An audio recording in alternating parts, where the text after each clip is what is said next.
So in this video, I'm quickly going to show you how to transfer money internationally using Monzo. So for the first step, you'll just want to go ahead and click on the payments option at the bottom. This should then open you up to this page here where you'll just want to go and click on international transfers. Then once you've done that, it will open you up to this page here, and then you can go ahead and select how much you wish to send abroad. So for this example, we'll send in euros, but if you want to go ahead and select another currency, you can use this option here and pick the currency you wish to send money in.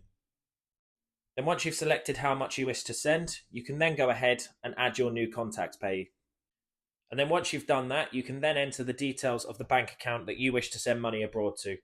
So obviously you've got two options, so you can either send money inside Europe or outside Europe. So for the next part, you'll just need to enter the bank details of the person that you wish to send money to. So that includes things like IBAN and SWIFT code.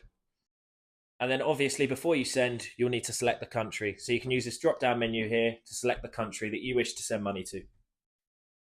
And then once you've done that, you can then successfully send your money abroad. If you have found this video helpful, please leave a like as it does help the video out. If you have any questions, feel free to comment below. And thanks again for watching.